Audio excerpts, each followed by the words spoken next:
అందరూ print and electronic media సోదరులందరూ కూడా నా యొక్క నమస్కారములు. నిన్నటి నుండి కూడా కొన్ని సోషల్ మీడియా మరియు కొన్ని ఛానళ్లలో చంచల్గూడ జైలు నుండి ఏదో ఉగ్రకుట్ర జరిగినట్టుగా వదంతులన్నీ కూడా సర్క్యులేట్ చేస్తున్నారు.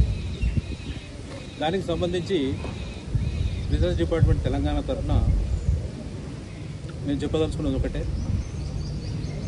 ఇట్లాంటి నేషనల్ సెక్యూరిటీకి సంబంధించినటువంటి ఇష్యూలలో ఏదైనా టెలికాస్ట్ చేసే ముందు వాటి యొక్క అథెంటిసిటీ, అంటే ఆ ఇచ్చినటువంటి ఇన్ఫర్మేషన్ కరెక్టేనా కాదా అన్నది, వచ్చిన సోర్సు కరెక్టే అన్నది ఒకసారి వెరిఫై చేసుకున్న తర్వాత టెలికాస్ట్ కానీ స్క్రోలింగ్లు కానీ పెడితే బాగుంటుందని చెప్పి నేను తెలియజేస్తున్నాను.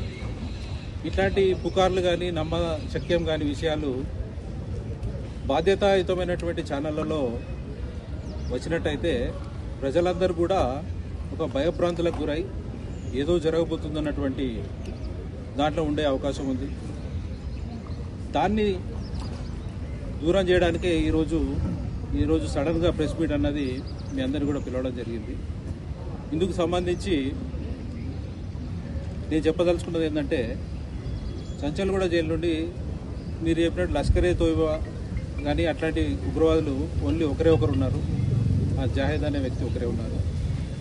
వారు ములాఖాతులు కూడా వారి భార్య తప్ప మిగతా ఎవరు కూడా రారు. వచ్చినా కానీ అత్యంత సర్వేలెన్స్లో ఇవన్నీ కూడా రికార్డ్ చేయడం